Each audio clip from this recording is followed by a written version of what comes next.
আমি চলে এসো আগে।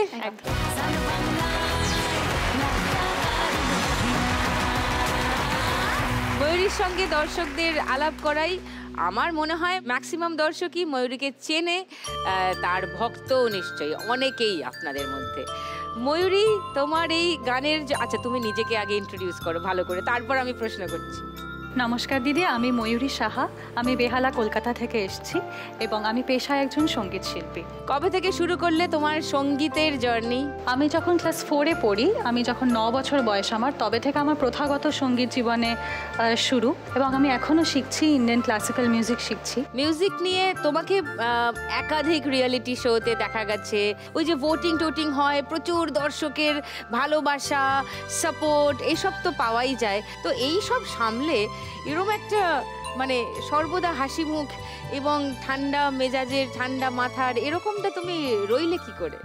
কারণ আমি সবসময় মনে করি every end is a new beginning. তো সেখান থেকে বেরিয়ে যখন আমি বাইরের জগতের সাথে অ্যাকাস্টামড হচ্ছি, তখন অনেক নতুন প্রজেক্টস, অনেক নতুন আশা, অনেক প্রত্যাশা। যেরকম রিসেন্টলি আমি রহমান স্যারের সাথে একটা কাজ করলাম, Jhala is a Indian classical music band.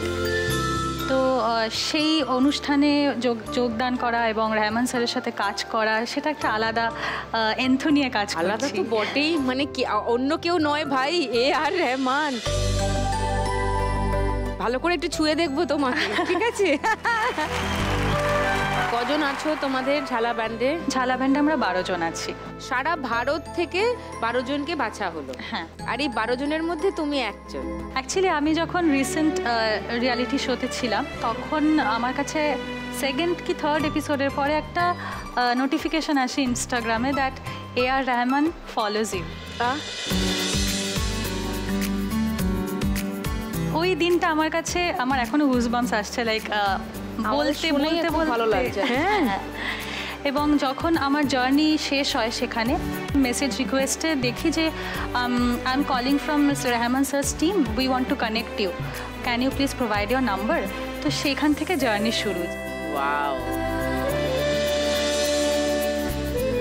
তাহলে বলো, সোশ্যাল মিডিয়া সবাই মানে অ্যাবিউজটাই দেখে, সোশ্যাল মিডিয়ার উপকারও কিন্তু অনেক আছে, তাই না? সারা ভারতবর্ষের মাত্র 12 জন সিঙ্গারের মধ্যে একজন ময়ূরী, যাকে মিস্টার AR রহমান বেছে নিলেন তার ব্যান্ডের জন্য। Wow, so proud of you Mayuri. Thank you so much. একটা হাততালি হোক ময়ূরীর জন্য। আজকে যদি তুমি 1 লাখ টাকা যেত ময়ূরী, কি করবে? Any plan? আজকে যদি আমি 1 লাখ টাকা জিতি, অ্যাকচুয়ালি আমার একটা একাডেমি আছে, কণ্ঠশ্রুতি একাডেমি, আমি রিসেন্টলি শুরু করেছি। তো আমি সেই টাকাটা ওখানে ইনভেস্ট করতে চাই, যারা একটু হাম্বল ব্যাকগ্রাউন্ড থেকে বিলং করে, কিন্তু তারা খুব স্ট্রাগল করছে ভালো গাইবার জন্য, কিন্তু তাদের কাছে হয়তো হারমোনিয়াম কেনার মতন সামর্থ্য নেই।